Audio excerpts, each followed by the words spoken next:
Hey, everybody, welcome back to Storm Champ. This is Storm Champ, the podcast that talks to everyday people on how they get through the storms of their life and are willing to talk about their journey. We are excited to be sitting here with Scott Donelson, who Scott is a personal trainer at the gym that I go to. He is a Spartan coach, and he's got a pretty amazing story of how he dealt with a horrific accident as a kid and how he was able to kind of work through that, bounce back, and now he is on a mission to impact the world. So, Scott, welcome to Storm Champ. I appreciate it, Carlos. We appreciate you having you here. So, let's start at the beginning. Tell us a little bit about yourself, where you grew up and kind of what brought you here. Yeah. So I actually grew up kind of close to here in Amosville, Virginia, near Warrenton. Many people don't know where Amosville is, but we had about 4 acres. I love being outdoors. I was kind of raised on a pond as well, so I love to fish and just be outside. I guess it kind of, my journey started when I, as everyone else did when they were a kid, was on their bicycle, about 9 years old. I was actually a month after my 9th birthday, hopped on my brand new bike after Christmas, and I used to start at the very top of my driveway, and I would go down and it would kind of cut off to the right. And down here at this turn, I used to like slide out and then pedal up fast. And this time I actually started at the very top. Right. I actually saw two women walking by. I can't really make this up, but I told them, ladies, watch this. I'm a professional. That's awesome. So yeah, right. So I start tearing down the driveway. And my eyes start tearing. I'm like, man, this is a lot faster than I kind of wanted to go. And I try to slide, and all of a sudden, boom, I hit a tree. Wow. Kind of lost consciousness for a second. Fell backwards. Woke up to me hitting the ground. Got up, started screaming, my bike is ruined. And all of a sudden, I looked up, and there was just this white flash, and my dad had come and scooped me up. Right. My driveway was probably a little less than a quarter-mile long. And I think he covered that, in what felt like 15 seconds. That is a long driveway, by the way. Like, if you think about how long that is. Yeah, very, very true, especially when you're running it, with a 60, 70-pound kid on your shoulder. Yeah. But, I will never forget that I felt fight or flight with my dad at that moment. Yeah. I'd never been grasped that way. Sure. So I... in all fairness, they did get me a helmet that year, but my sister wore one, so that meant I couldn't wear one. Right. Way too cool for that. Yeah. My mom at the time was a paramedic, though, right? So my dad knew if he could get me inside, he could hand me off to my mom. And they got me inside. My mom didn't know who was in the accident because my dad had blood all over his jacket. And laid me down, and my dad was kind of just in shock. I still remember his face being kind of just this pale white.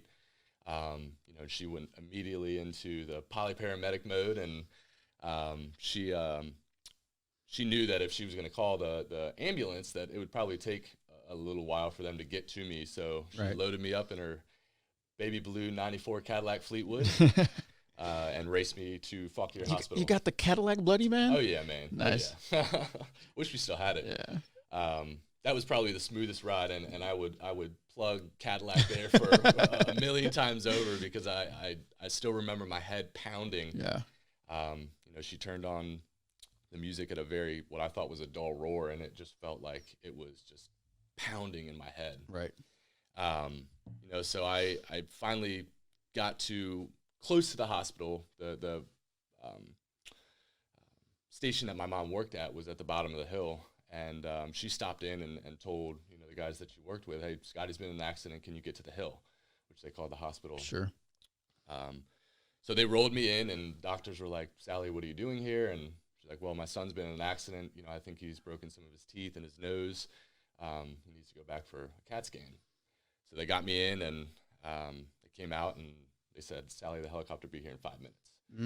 And they kind of explained to her how serious it was. Right. I had fractured my skull in 12 places and shattered my orbital. I ended up having to get 8 root canals, so I've just pulverized my teeth. My nose was broken. Right. And they were going to fly me out to Fairfax. It's interesting because just hearing that sounds horrible. And then probably for your mom, who probably understands like the real extent of that damage, what was that like for her? Did you guys ever talk about that? Yeah, so she quit being a paramedic that day. Oh, interesting. Yeah, she was actually one of the first females ever paid in Warrenton. It was a passion for her. I actually grew up wanting to do that, and yeah, you know, it's amazing to think back that impact, because she has told me stories now about the accidents that she's ran, and Sure. you know, the lives that obviously have been lost, unfortunately. But Yeah. you know, she said, you know, once you see your kid kind of fly off, Yeah. that's it. Wow. I don't have any children yet, but my hair still kind of stands up. Yeah. Because I can completely relate to that. It's like, you know, yeah, I couldn't even imagine. And then like knowing again, she's got the knowledge of what the injuries really mean. That must have been pretty crazy for her. So they're getting ready to rush you to the hospital. You're getting ready to fly in a helicopter. Like, what was that like? You know, so I was, I obviously was in a lot of pain. Sure. And it's amazing what trauma to the brain can do. I finally got put back on a stretcher and brought into a room, and they were trying to get me some pain meds. Yeah. And a couple of her buddies were in there saying, you know, Scotty, let them put an IV in you. And it was not happening. Not happening at all. Yeah. And, you know, I still vividly remember being able to push, you know, grown men away with ease. You know, it's that fight or flight. Right? Yeah. And in walks Dale, right? Dale was a nurse at the hospital. And Dale comes in and is like, Scotty, what's going on, man? It's like, these guys are trying to stick me. You know, I don't like needles. And, you know, I didn't. I was terrified of needles. Right. And Dale came over to me, put his hand on me, and he's like, man, just calm down. They're not going to stick you. And I was like, no, they are. He's like this? And I looked down. I was like, Dale, you deceived me. He was trying to help you, man. He was. And he'd done it without, you know, me even noticing. Yeah. It was immediate that I was like, oh, okay, I see what you mean. Yeah. This is way better. Yeah, for sure. Way better. So at that point, they were able to kind of stabilize me and get me, you know, out towards the helicopter, and that noise too. I will never forget. You know, obviously they can't turn the helicopter completely off because they have to take off again. But those blades going around, I mean, it was just thudding in my head over and over. And I ended up having internal bleeding in my head, so that pressure and that swelling was just, you know, insurmountable. Yeah, I felt like I had been like, you know, hit by a car or something. Right. So they ended up flying me out to Fairfax. My grandmother at the time lived, I believe, in Gaithersburg, Maryland. Yeah. And she beat the helicopter to... Oh, yeah. The power of grandmothers, man. It was unbelievable. Yeah, for sure. She ended up getting to the hospital and said, you know, my grandson's been in an accident. I need to go back. And the nurses were like, unfortunately, it's got to be immediate family. Sure. Yeah. Yeah. Well, is that serious? Yeah. You're not gonna stop with grandma. You're not. And she's like, I am immediate family. Exactly. She's like, you know, that boy's in there alone. He's been in an accident. You know, I'm going back. Yeah. So they understood it, and you know, they let her go back. Yeah. And from there, the first couple of days were just kind of a blur after the adrenaline kind of settled. And I'm sure the pain started setting in. Yeah. It was. I wouldn't wish it on my worst enemy for sure. Yeah, for sure. So I spent about 10 days in the hospital, 4 days in the PICU. I guess the pediatric. Yep. They ended up doing about 3 to 4 hour open brain surgery. That's kind of what you can see from here. They did a zigzag across, so when I grow my hair out long, the hair lays flat. Yeah. Right? Yeah. Just for folks that are just listening via audio. So he kind of put his head down, and he's got a zigzag across the top of his head, essentially from like almost the ear. Like it's almost ear to ear. It's ear to ear. Yeah. Yeah. It is ear to ear. Yeah. So a zigzag scar across his head, from where they did open brain surgery. Right. Yeah. Right. Wow. Yeah. They, my mom always calls him a Charlie Brown scar. It looks like it does. Yeah, that's a great. Yeah, it looks like a Charlie Brown shirt design. Yeah, exactly. Wow. But yeah, they ended up kind of, and this is a little bit graphic, but they kind of, you know, cut and then peeled my face down to be able to fix everything. My temple ended up getting lodged into my brain, and that's what caused my swelling. You know, and my left eye was actually swollen shut for 3 days to the point they didn't even know if I had an eye still. Yeah. So did you kind of reconstructing the accident and stuff, did you run face first into the tree? Is that essentially what happened? Yep. So it was about a 65-foot pine tree. Wow. And my driveway, as it kind of did like this 80-degree turn to the right, there was a little bit of grass, probably 10, 15 feet long, and then it was just woods. Sure. Right? The wood line traced all the way up my driveway. And I basically hit, from literally the left side of my eye, right on my temple. Right. And just fell back. I'm kind of like, I'm trying to picture like how a helmet could have helped that, right? Like, I guess the helmet could have took the brunt of the force to the top, but you still would have got probably hit in the jaw or whatever. Yeah. I mean, obviously with helmets, you wear them, right? Mm-hmm. But I'm just trying to picture that in my head, what that actually would have done. They definitely, said that the impact, I had to have been going somewhere between like 30 and 35 miles an hour on a bicycle. Yeah. I know I still had scrapes on my calves because the wheels were just continuously turning, scraping me up. I would have definitely probably broken my jaw and really messed up, my cheek, if you will. But I probably could have avoided the skull fractures, right? And the brain stuff, as numerous as they were, right? So you're in the hospital. A couple days later, like, what was the extent of all the injuries then? Right. So, they had to wait for the swelling to go down, Sure. obviously, before I could go in for surgery. I'll never forget. There's a couple pictures of me smiling and having, just these jagged teeth. Yeah, because they're broken, right? Right. Yeah. Right. They knew I was going to have surgery. They ended up putting like 3 dissolvable plates in my head. And I'll never forget, the amount of morphine that I was allowed to have. My personal doctor came in from Warrenton and kind of set me up, and it was that honor system. You only press it when you need it. Yeah, exactly. Yeah. But of course, I was like, well, I'm in pain, and I hit it a million times, and the alarm started going off, and the doctors came in and was like, well, we're taking that away from you. Yeah. But it was at one point I was craving Taco Bell so bad. I don't know why most it was. Random thing. Most random thing as a kid, right? I was just like, I want Taco Bell, and like it's gonna be painful. Yeah.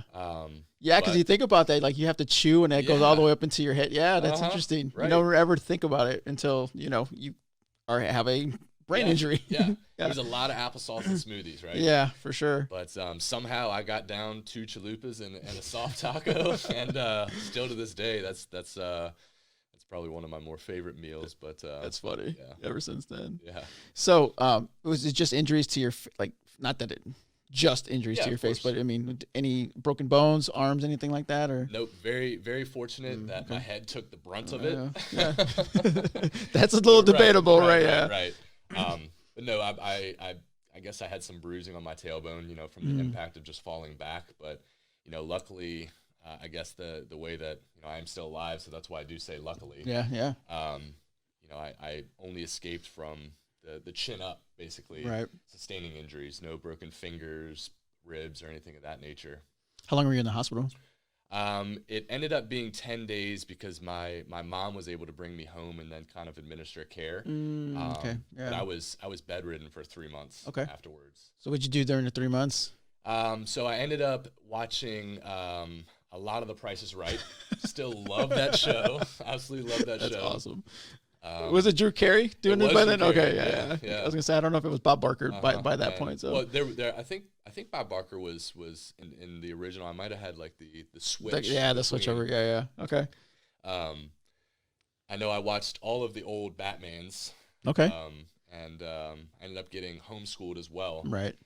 Believe it or not, I didn't end up falling behind. I was in the 3rd grade, and I think because of the one-on-one attention I got with my tutor, I came back and passed, a couple of my SOLs, advanced, and I still really learned very well in a small group setting.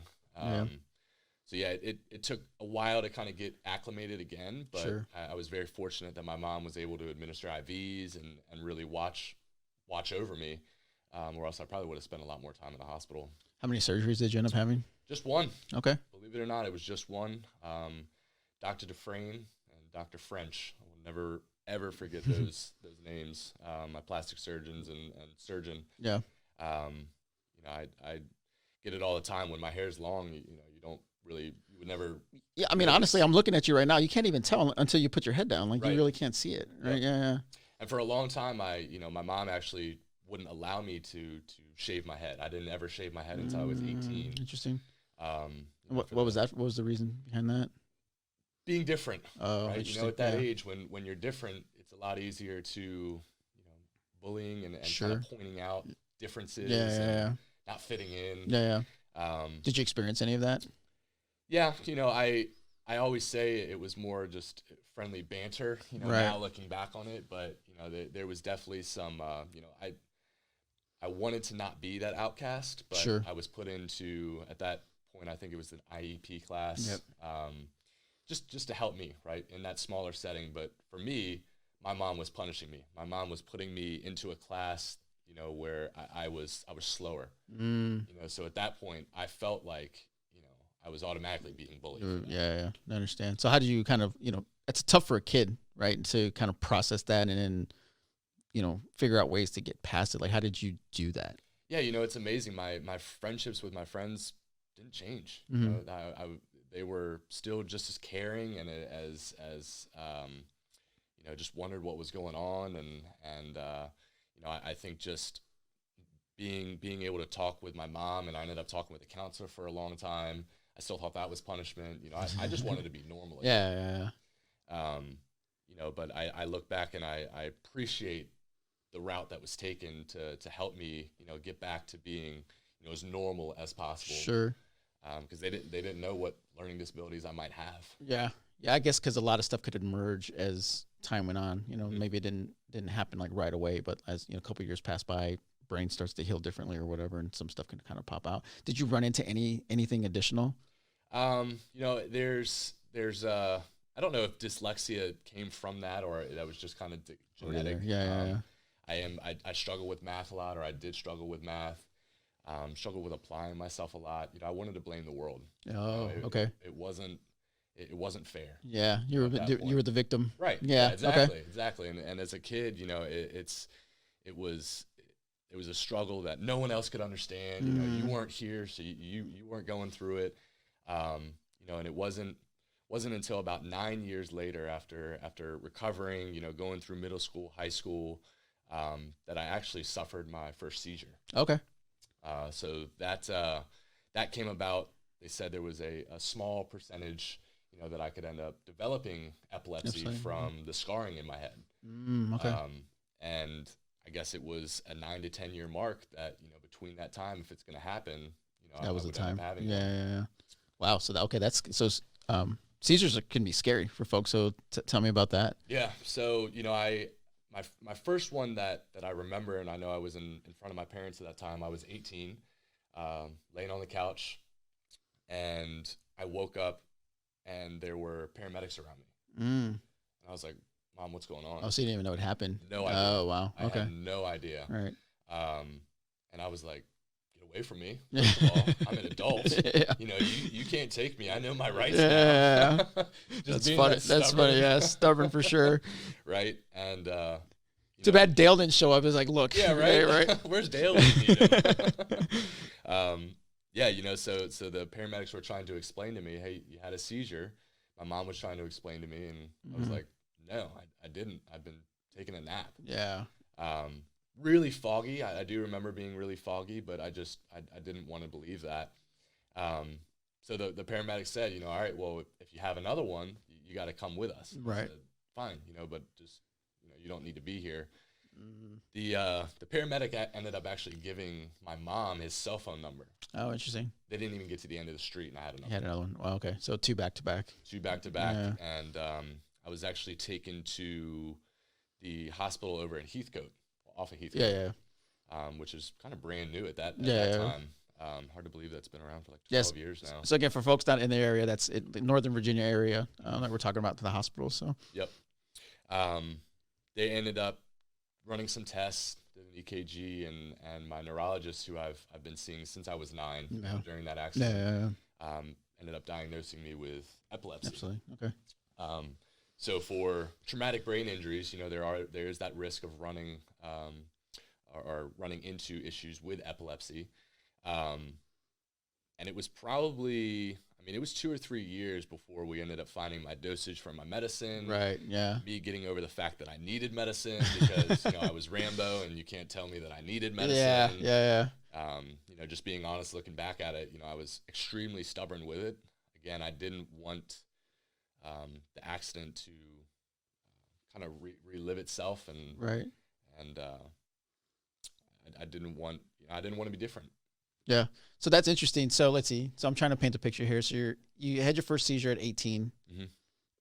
There's a couple years that you're figuring out the dosage of the medicine. And for folks that aren't familiar with seizures, it's like a balance. Like the medicine is like a balance for you to find it just right. Right. Correct. Yeah. So just like any other medication, there were side effects. Yeah. And the side effects, really feeling lethargic, being really, really fatigued. Yeah. But yeah, my blood levels I check every 3 to 6 months now, but they need to be between like 10 and 13. Right. So if it's below that, then I run a risk of having a seizure. Right. If it's well above that, then that could be blood toxicity. Oh, okay.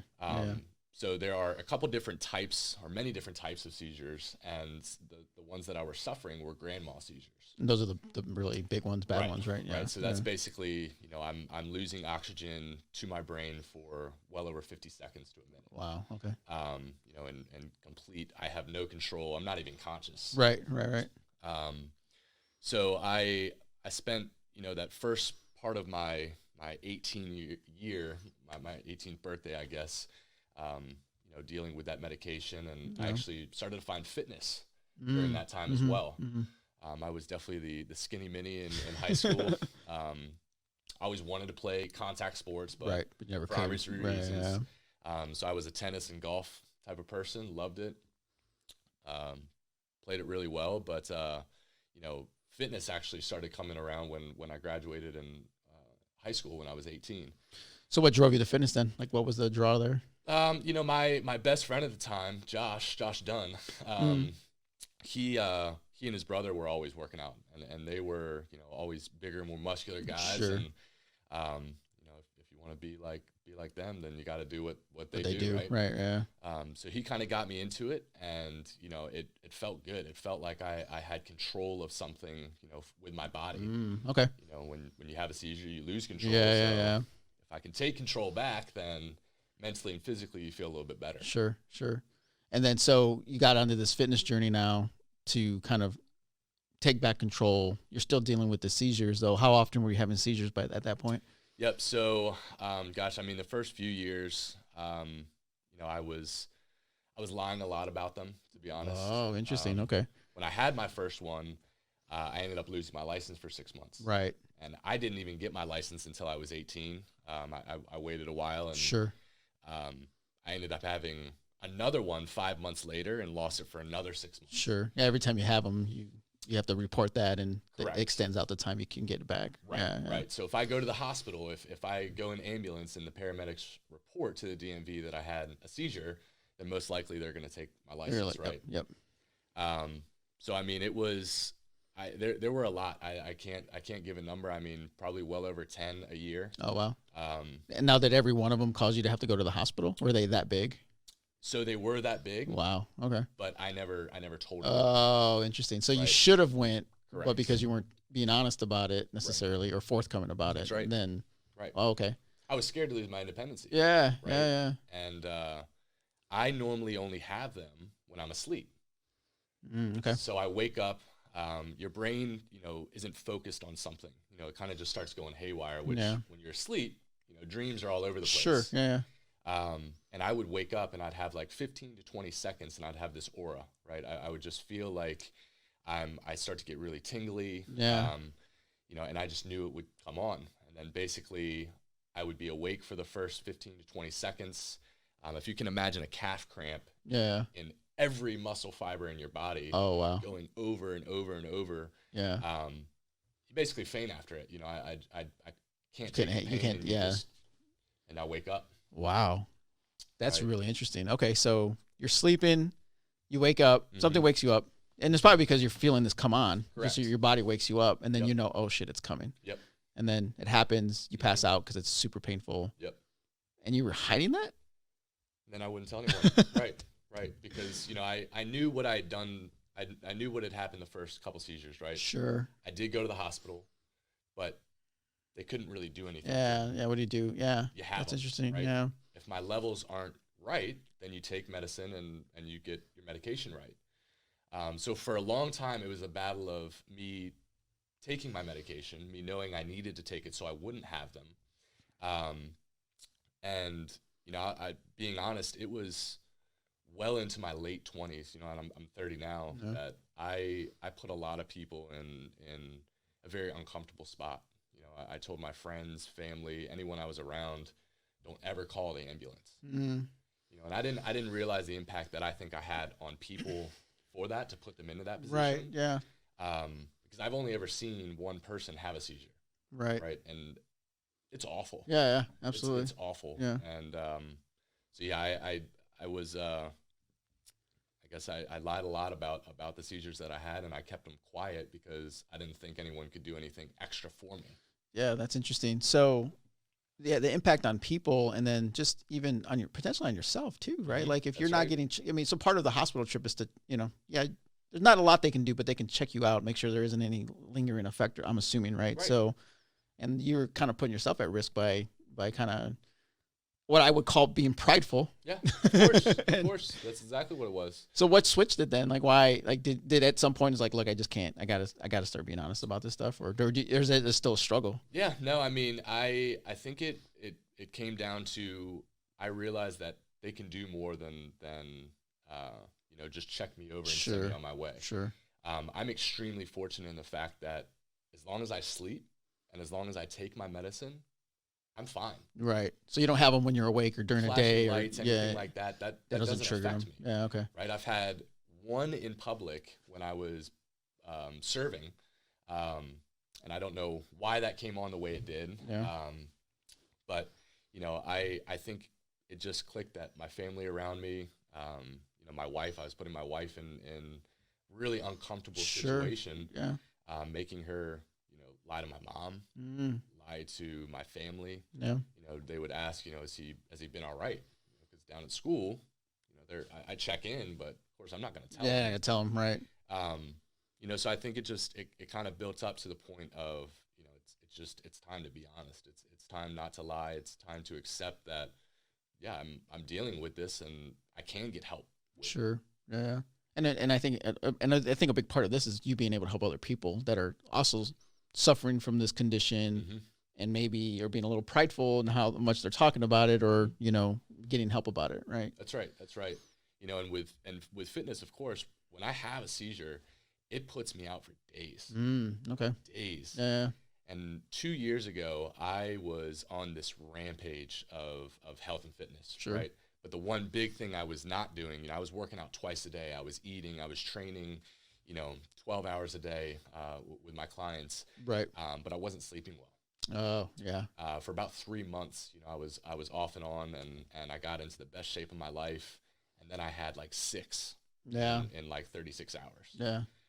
And I ended up biting my cheeks so bad to the point of I couldn't eat. Yeah.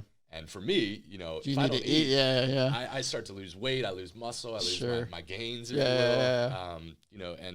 And I realized, like, wow, if I keep having these, that halts my fitness journey. Sure. Yeah. That halts my ability to be, a leader for somebody in their fitness. Yeah. If I'm not taking care of myself, how can I train somebody to take care of theirs? Yeah. Right. And I think that's so important. And I mean, it's not just with like this, like that is such a key thing about life, period. Like if you're not good with you and you're not taking care of you, you cannot be the best version for other people. There's just not possible. And like we've talked about it a lot on the show, and I've talked about it with other people. It's like, you got to get yourself straight first, and like get yourself straight, prioritize yourself, as selfish as it sometimes feels. And I promise you, the lasting effects of that will be good for everyone around you and everything that you're working on. That's exactly right. Yeah, that's huge. Yeah. So fitness. So, let's talk about the fitness journey a bit. So, I watched another video that you had provided to me. You mentioned tennis and, golf. Yep. So you did that. You trained at Special Olympics. So tell me about the Special Olympics experience. So actually I worked at, I lived over in Piedmont, and, Yep. and they had this this event for golf, I guess, with the Special Olympics, Yep. and I was able to kind of coach people through that for a couple of weeks, which was awesome. Yep. I love teaching. You know, I found that I was able to teach people how to swing a golf club, how to play golf, even with tennis, even though I wasn't as good at tennis as I was at golf. Yeah. And I just found this passion of helping people be better at whatever they were doing. Sure. You know, and I think that I found myself, again, working on myself to be better at you know, fitness and sports, so on and so forth. But, you know, I was still kind of lost at that moment. You know, I didn't end up going to college until I was, I did my first couple years from like 20 to 21. And then, you know, I didn't really know if that was for me. Right. I ended up doing some demolition and construction for a couple years and quickly figured out that school was probably for me. And, when I ended up going to school, I said, you know what? I love working out. I love taking care of myself. I love taking care of my family. Why not pursue that? Right. You know, why not find a direction in that? And if nothing else, I'll get a degree, I'll meet some people, and I'll be able to take care of my family for the rest of the life. Right. Whether I sit behind a desk or not, you know, is completely dependent on, you know, what comes of it. Sure. But I ended up going down to Radford and pursuing my degree in exercise science. Really fell in love with that. The class sizes were a lot smaller, so I was able to learn a lot better. I love people, so I ended up getting to really know a lot of people down there. I ended up bartending and serving down there, which was another great way to kind of meet people. Yeah, absolutely. And from there, you know, I graduated in 2015, ended up getting certified as a personal trainer, moving to Richmond. Actually, I did not want to move back up to this North Virginia area. Welcome back. Yeah, right, exactly. It was more the traffic. Oh, yeah. I had The done traffic a sucks lot of around here. commuting. Yeah. So I ended up going to Richmond and working at the Midlothian YMCA. I did a 300-hour internship there, and my boss there ended up offering me a job as a wellness coach. And you know, I said, man, this is something I could really get used to. Sure. You know, really helping Helping people. Yeah. You know, just be better versions of themselves, like you said. Yeah. And I think a lot of people spend a lot of time trying to take care of their family monetarily that they forget to take care of themselves. Yep. Absolutely. For Right. sure. What do you think as a trainer now and working with clients? You've been doing this for about 4 years now, Yeah. if I did the math in Yep. my head just right. What do you think is the biggest obstacle that you think people face when it comes to their own journeys and fitness and all that? It's a good question. It's a very good question. I think consistency is probably one of the biggest things. You know, we're coming up on January 1st, 2020 here. The resolutions are Resolutions are coming. Yep. You know, people take a moment now that we've kind of had this last week of I won't call it vacation, but you know, we've been around family, Yep. we've been relaxed, we've had time away from work for some of us. There's tons of food happening right now. Exactly. Yeah. So all of a sudden we start to think, what am I going to accomplish? Yeah. I'm going to do a lot of big things in 2020. Right. I'm going to stay consistent. I'm going to get on this drive and I'm going to be different. Right. And yeah, for a month, you know, we do that. It works, Sometimes yeah. 2 months. Yeah. But then it's that consistency. Right? Sure. It's sticking with it. Yep. We try to make it a little bit too overcomplicated. Yeah. Right? Like, what am I going to eat? Everyone else preps food. Or what am I going to do for my workout? You know, people work out for 2 hours in the gym. Do I have to work out for 2 hours? Do I have to eat right? You know, what do I do? You start coming up with the excuses. Yeah. Excuses. Yeah. That's right. You know, it's interesting. How do you? So I have a big thing about why. Like, you got to have a why, like a why bigger than the excuses, right? And that's what's worked for me. So how, for the people that you found are successful or not successful, did they have really strong whys behind why they were doing it? Because, and let me give you a little bit of context. I don't think if you just say I want to get in shape because I want to lose weight, I don't think that's a big enough why. It's like, okay, why do you want to lose the weight for? Like, what is the underlying reason for that? You know, and it could be because you've got health issues, or it could be something there, but it has to be bigger than just like, I just want to lose weight. So how do you think whys fit into the whole fitness thing? Yeah, you know, it's one of my favorite things to do, you know, at Lifetime is one of our onboarding sessions, right? Yeah. I get to know somebody. Sure. Yeah. And that why question is, you know, it's not just a one time, right? It's like 5 times over. I'm asking why. Yeah, why, for sure. Why. A lot of it, is personal. Some of it is health related. Yep. Some of it, it just clicked, right? Yeah. Some people find inspiration, through family or loved ones. But the people that I feel that have found the most success, they do it because it's what they want.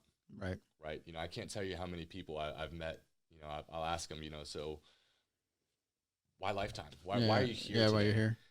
Well, my wife made me come, yeah. or my girlfriend made me come in here. You're already doomed. Vice versa. You're right? already Exactly. doomed. Yep. Exactly. Yep.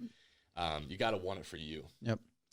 So I've found people that find that success are truly eager to learn. Right. They want to learn how to do, just do life better. How to encompass an entire healthy way of life, to their lifestyle. Yep. And that's where I started to evolve as a trainer, rather than, just coming in and, hey, what do you want to do for your workout today? To, I'm going to educate you to be able to do this for the rest of your life. Yeah. It might have taken you 10 years to get to where you're at. I'm not promising anything in 2 months, 3 months, 4 months, but I'm promising you that I'm going to be able to teach you to do this for the next 5, 10, 15, 20 years. Yeah, I think is kind of the goal, because I don't have any experience being a personal trainer, but in my head it's like the ultimate goal for a personal trainer should be like, you don't need me anymore. Like we're going to get you to the point, and I'm going to give you so much value in educating you, like you said, to the point where you don't need me anymore. Yeah, if I'm still around, great, let's do it. But it's like the graduation. It's like go forth, right? Is that a thing? 100%. Yeah. 100%. I tell people straight up front, I'm like, I do not want to work with you for the rest of your life. If we're working together and we've built that friendship and that's what you want to do, fine. But, my goal as an educator, first and foremost, is to be able to teach you how to program for yourself, how to live a healthier lifestyle. When you're having a down day, week, month, how to overcome that. I definitely help people change their attitude about their day to day. There's 24 hours in a day. You got to perfect your 24. Yep, for sure.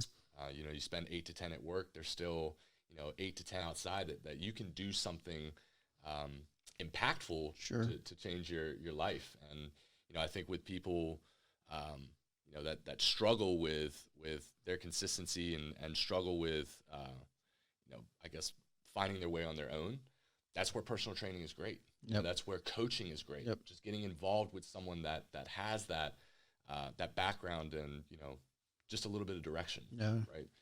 So talk to me about, so you mentioned a little bit ago, like when you have a seizure, it knocks you out for a couple of days, right? So, we all have those rough days where it's like, I need to get it together, or I'm just not feeling it or whatever. Like, what helps you get back on track? It's easier for me now because I know when I'm consistent with exercise, I see results. Sure. Right. So I know now if I fall off the wagon, for, a week, 2 weeks, a month, I can get back to an elevated state.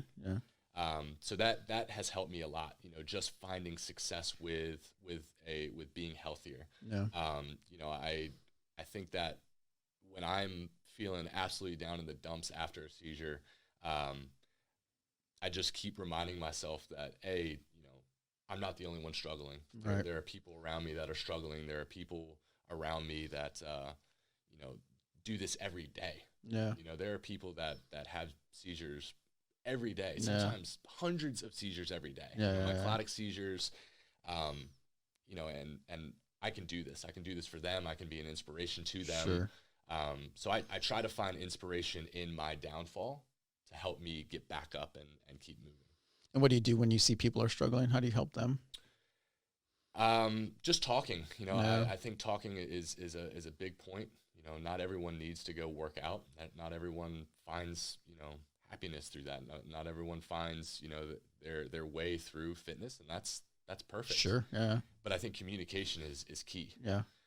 Spending time together with loved ones, or even just people that you've never met. Getting to know different people, letting them explain themselves, you explaining yourself. Having empathy for others. I think it's it's imperative to just be open-minded about that. Yeah, absolutely. Yeah, empathy's.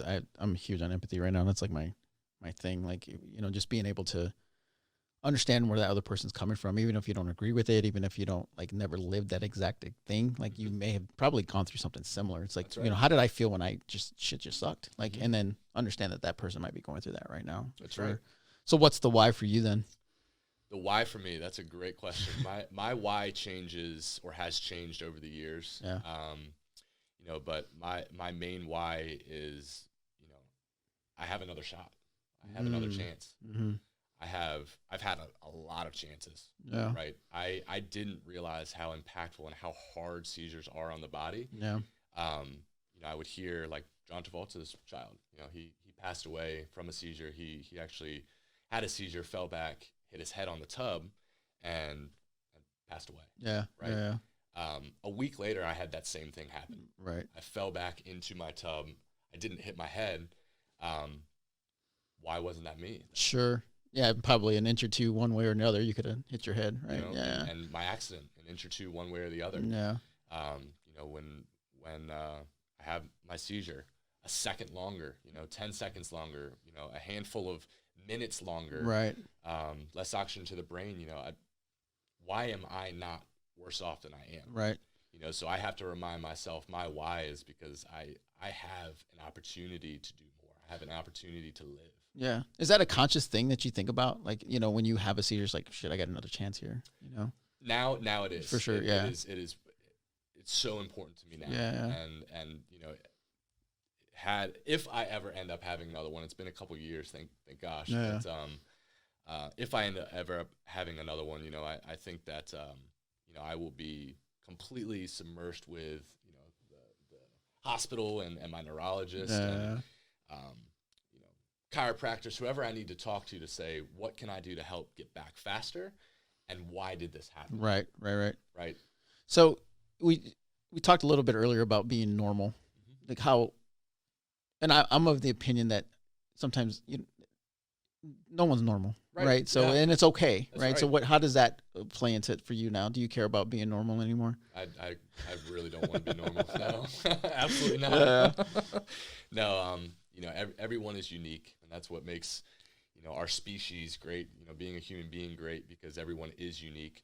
And again, everyone has their story. Yep. Everyone's story was the exact same. Is that normal? Right. But it's not. I don't want to be. I don't want to label anymore. Right. I'm big at not labeling at all.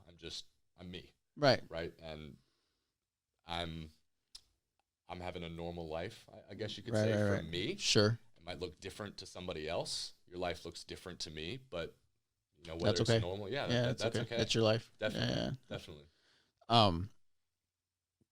So 2020 is upon us. Yeah. What's the goal? Like, I don't like resolutions. I'm not a fan of resolutions. Like, you can resolve to do something today. It doesn't have to be the beginning of the year. So what's the big goal for 2020 for you? Get that word across. That's a great word. Talk to the resolutioners about that this is not going to be just a one-time thing. Right. Yeah. My goal ultimately, I want to continue to impact people. Now that I am on this new decade, I'm 30 at 2020. Oh, that's interesting. Yeah, that's cool. Yeah. I think that I've had a lot go on in my 20s. There's a lot of reflection going on. It's not so much resolutions for me, but as much as a reflection on, what have I done in my 20s? What were the things that I struggled with? Yeah. What are the things that I overcame? How was I able to overcome those? And then being able to apply that to people's lives. Sure. And then just being more open with people. I want to help. Want to help people realize how they've overcome their struggles, how they've gone through their successes. Yeah. It doesn't always have to be trauma. It doesn't always have to be a struggle you've gone through. Be proud of who you are, and I think I'll end up impacting more people along that line than I guess just going about it as I would. Yeah. So what's the big fitness stuff for 2020 for you? You doing any more Spartan races or anything? Oh yeah, definitely. We're actually I'm trying to get a big team together. May 11th, I think, is the Nats National Stadium. My goal is definitely to run at that one and try and compete at a high level. This last year, I did really well with my training, and I was extremely proud of where I placed and everything. I would love to win one. I think that's my ultimate goal. But it's my goal to run with my first team.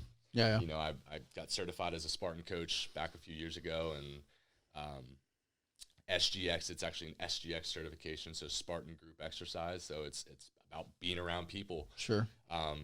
So I think not only with personal goals of trying to run a race, hopefully win a race, but also get a group involved with racing now. Nice.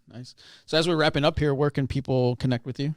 I think Facebook's probably going to be one of the best routes so far. Okay. I'm working on getting my other social media pages up and going. But yeah, just Facebook at Scott Donelson, Donelson.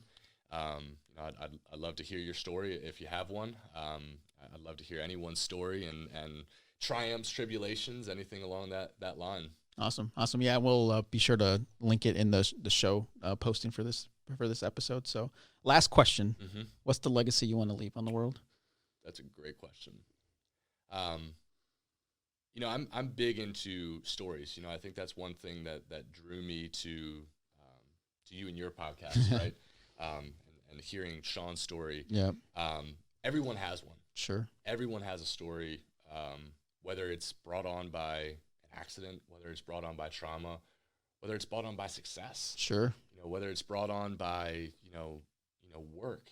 It doesn't always have to be something negative. Yeah. In fact, I love to hear things that are positive. But I think the legacy that I want to leave is, I want people to be comfortable sharing their story, no matter how big or small. Right? I want people to empathize with one another rather than try and one-up one another. Sure. I was in an accident, so, my story is way harder than yours. I've overcome way more than you have. Yeah. Right? It's not about that. Or even the exact opposite. It's Correct. like my story's not big enough because you went through something way worse, therefore I'm not enough or worthy enough for it. Why would I bring this up? Why would I bring it up? Yeah, exactly. Yeah. Yeah, and that's not true. Yeah. Right? I want to impact 1 million lives before I turn 35. Nice. Right? And the way that I can do that, this is a great start, but if I can get someone else to share their story and they impact somebody, even one person, that's one more closer to 1 million. Yep, absolutely. Right? So, I want people to be comfortable sharing what they have, what they've gone through, what they've done. Big or small, it is important. It's very, very important. And we want to hear it. You never know who you can impact. Absolutely. Yeah. Well, I think you're starting out great. I think you're an inspiration. Just a little bit that I've known you or got to know you the last couple of weeks that we've been talking for the show and just hearing your story. And I shared with you, I have a nephew who was in a car accident or he was hit by a car. And similar kind of thing is, his face got destroyed and he went through a lot of surgeries and everything. So I get it from that part of it, from the family member part. So definitely keep sharing your story. I can't wait to see you impact 1 million lives. I think you got off to a great start so far, and we appreciate you taking the time to be on the show. I appreciate it, Carlos. Thank you very much for having me. Everybody, make sure you go to our website at stormchamp.com. There you will find links to all of our social media and past episodes. Scott, thanks once again, and we will check you later.